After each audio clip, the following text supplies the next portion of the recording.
Exclusive চিত্র আজ Kamtapur progressive party কেপিপির Cooch Behar জেলা কমিটির পক্ষ থেকে স্বরাষ্ট্র প্রতিমন্ত্রী নিশীথ প্রামাণিকের গড়খ্যাত ভেটাগুড়িতে একটি 2 ঘন্টার অবস্থান বিক্ষোভ কর্মসূচি করা হয় বলে জানায় কেপিপির কেন্দ্রীয় প্রচার সম্পাদক সন্তোষ কুমার বর্মন।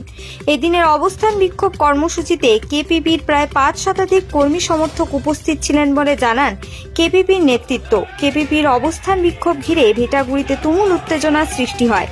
কেপিপির পক্ষে অভিযোগ করে যে বিজেপিতে সমর্থিত কিছু দুষ্কৃতী ভয় ভাবুকি দেখি বিক্ষোভ কর্মসূচিতে ছত্রভঙ্গ হওয়ার চেষ্টা করে। আজকের অবস্থান বিক্ষোভ কর্মসূচিতে উপস্থিত ছিলেন কেপিপির কেন্দ্রীয় কমিটির সাধারণ সম্পাদক উত্তম কুমার রায়। কি বলেন কেপিপির কেন্দ্রীয় কমিটির সাধারণ সম্পাদক উত্তম কুমার রায়, দেখে নিন বিস্তারিত সেই চিত্রটি চ্যানেল 365 কোচবিহার।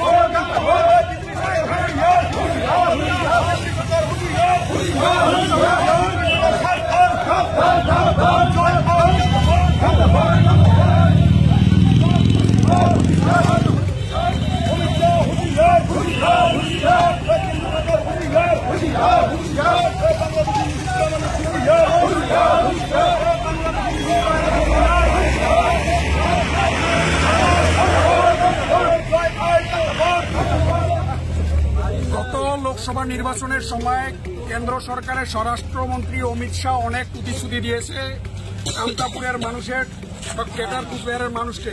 এখানে 55 বার্মার 250 ফুট মূর্তি করা হবে, এখানে এইমস করা হবে, সেন্ট্রাল ইউনিভার্সিটি করা হবে, এ ধরনের অনেক প্রতিশ্রুতি দিয়েছে। নারায়ণী সেনা করা হবে, অনেক প্রতিশ্রুতি দিয়েছে।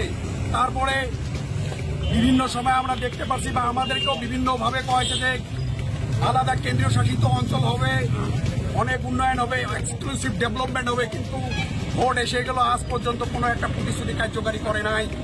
তাই আমরা এখানে অবস্থান বিক্ষোভ কার্যসূচির দ্বারা, যেহেতু আমাদের কুচবিহারের সন্তান নিশীথ প্রামাণিক উনি স্বরাষ্ট্র প্রতিমন্ত্রী, ওনার বাড়িতে আমরা একটা গণতান্ত্রিক ওনার এরিয়ায় একটা গণতান্ত্রিক অবস্থান বিক্ষোভ কার্যসূচি আমরা পালন করার সিদ্ধান্ত নিয়েছি। কিন্তু সকাল থেকেই আমাদের কর্মীর উপর অনেক ধরনের অত্যাচার করা হয়, ভয় ভাবুকি দেখা হয়। এখানে আমাদের অনেক কর্মী আসার পরেও আমাদের কর্মীকে এখানে অবস্থান বিক্ষোভে সামিল হওয়ার ক্ষেত্রে বাধা দেওয়া হয়েছে।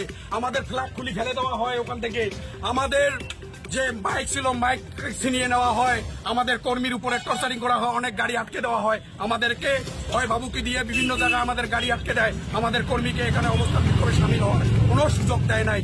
একজন স্বরাষ্ট্র প্রতিমন্ত্রী উনি যদি ডেমোক্রেসিকে সম্মান জানাতে না জানে, তাহলে আমরা কিভাবে আমরা গণতন্ত্রের উপরে বিশ্বাসী হব?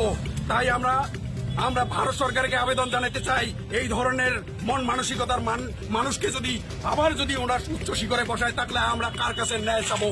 আমাদের অভাব আছে, আমাদের অভিযোগ আছে, আমাদের রাজ্য ভাষার কথা আছে, আমরা উগলাই বলতে আসছি। ওনার সঙ্গে ওনার কর্মীদের সঙ্গে কোনো আমরা ঝগড়াঝাটি করতে আসি নাই। কিন্তু যেভাবে আমাদেরকে ওখানে অবস্থান বিক্ষোভ কার্যসূচি করার মতো কোনো পরিবেশ ওখানে ছিল না, আমাদের উপরে অনেক ধরনের টর্চার করার ওরা পরিকল্পনা করছিল।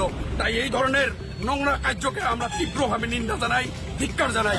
আগামী দিনে যাতে এই কার্যগুলো বন্ধ হয়, আমরা চাই সুস্থ রাজনৈতিক বাতাবরণ, আমরা চাই এই অঞ্চলের ডেভেলপমেন্ট, আমরা চাই যে সার্বিকভাবে সবাইকে নিয়ে একটা গণতান্ত্রিক পথেই আমরা যাতে আমাদের সংগ্রামকে চালিয়ে যেতে পারি। তাই আমরা এখানে আজকে শুধু ওনার কাছে আবেদন রাখার জন্য আসছি, কিন্তু আমাদের কোনো কথায় উনি শুনল না। উনি বাড়িতে থাকা সত্ত্বেও এইভাবে আমাদেরকে, আমাদের কর্মীর উপরে, আমাদের সমাজের উপরে রাজবংশী নাম ধরে এখানে অনেক বিজেপি কর্মী গালিগালাজ করছে বলে আমি শুনতে পাচ্ছি। এটাকে আমি তীব্রভাবে ধিক্কার জানাই। আপনার পরিচয়? Uttam Kumar Roy, general secretary, Kamtapur progressive party.